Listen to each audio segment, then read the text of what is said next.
Well, good morning. The gospel lesson continues this morning with a pattern that started in last Sunday's reading. Jesus makes a prediction of his betrayal, his suffering, and then his murder and his resurrection. And then we hear of the disciples' inability to grasp, understand, or accept what Jesus is saying, followed by further explanation or an admonition from Jesus. The disciples seem to be unable to grasp that the Messiah is going to come in a different way than what they had hoped, that their expectations for the Messiah are not going to be met. So how do we begin to understand the disciples' continued inability to grasp what is happening? And how do we, as followers of Christ, avoid falling into the very same pattern? One commentator I read this week said that in Mark's gospel, Jesus' closest followers are so dense that light bends around them. So just think about that for a moment. A follower of Christ, the one who's bringing light into the world, and yet his closest followers are so dense that the light is bending around them, almost like it avoids them. So how do we as followers of Christ let the light in? How do we absorb and accept news or events that are life-changing and that shake us to our very core? The one thing we like to do as preachers before we come up here on a Sunday is we like to find a way to make this several thousand-year-old text apply to us today, to find an analogy or maybe something in common or something shared that might speak to us. So I spent this whole week asking myself and just searching for some life-changing, world-altering, earth-shattering event that we all share, something that maybe we just had all been through, that changed us and shocked us. Even better, something that caused us to be divisive, to argue and to bicker, to disagree with each other.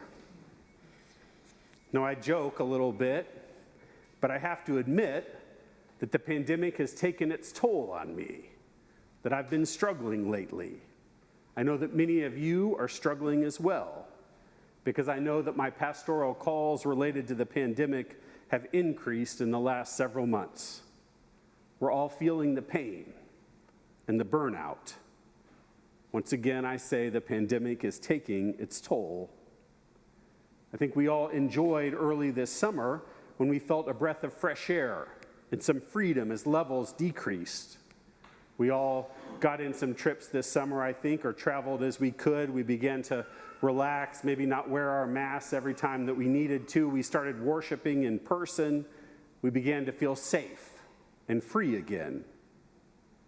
But that brief taste of freedom just made it all the more painful then when levels increased and we all went back into our caves and into isolation.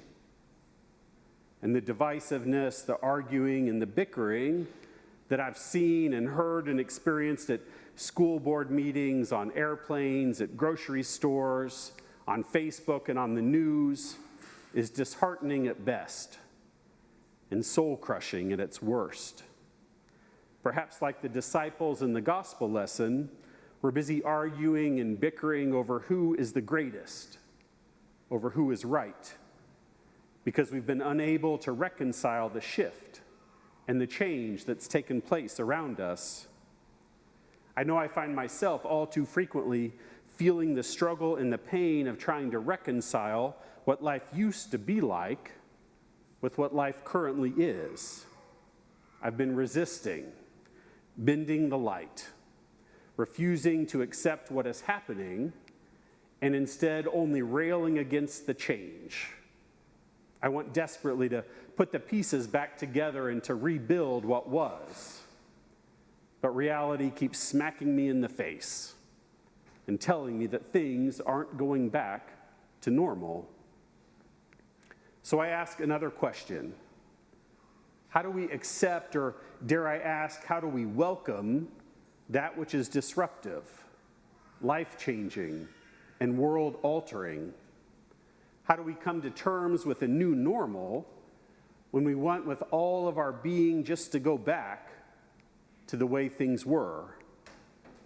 We hear in the gospel this morning that the disciples were afraid to ask questions.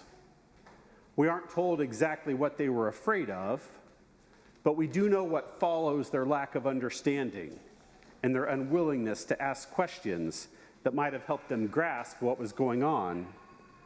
We're told that on the way, they argued over who was the greatest. Instead of asking questions and seeking understanding, they seemed to double down on ignorance and hubris and misunderstanding, like parents at a PTA meeting who argue instead of focusing on the needs of the children and on the most vulnerable, who don't listen and understand each other. The disciples argue over greatness and prestige in a kingdom that they have been told is based on service and sacrifice and love. And before anyone thinks I'm trying to pick sides in this argument or be political, I'm not. I think this behavior applies to both sides. We may have different anchor points or things that we hold on as we try to reclaim or return to normal, but both sides of the aisle can resist change. Both can argue and bicker and fail to hear and understand each other as a result. But questions at their best bring conversation and connection and sharing.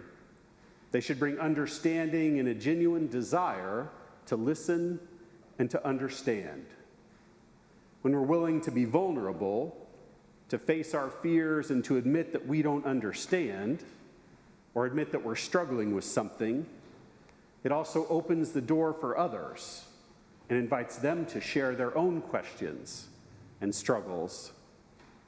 Imagine how different the gospel lesson this morning might have read if one of the disciples could simply have said, "Jesus, I'm afraid. Help me understand. Help me reconcile what's happening and what you're saying." Because taking our doubts, our questions, our misunderstanding, even our anger or our fear to God leads to relationship. It places us in a posture of listening. In fact, even the act of taking something like this to God shows that we acknowledge that God is the one who can bring understanding and knowledge and light. I think, however, that we have to do more than question and seek understanding. We have to find a way to actually welcome that which is life-changing, much like Jesus encourages us to welcome the children. I think welcome in this sense means accepting someone or even something for what it is, accepting it just as it is. A posture of welcome means that we stop fighting and resisting, and we begin to move towards acceptance. We stop trying to put the pieces back together, stop trying to return to what was, and begin to try and understand what the new reality that is being brought into being will look like. And the beautiful part is that we can welcome it in and let it in no matter what it is, because Christ has already redeemed it, and because we cannot find ourselves anywhere where Christ is not. If you didn't hear Father Chuck's sermon on this last Sunday, I'd encourage you to go back and listen to it.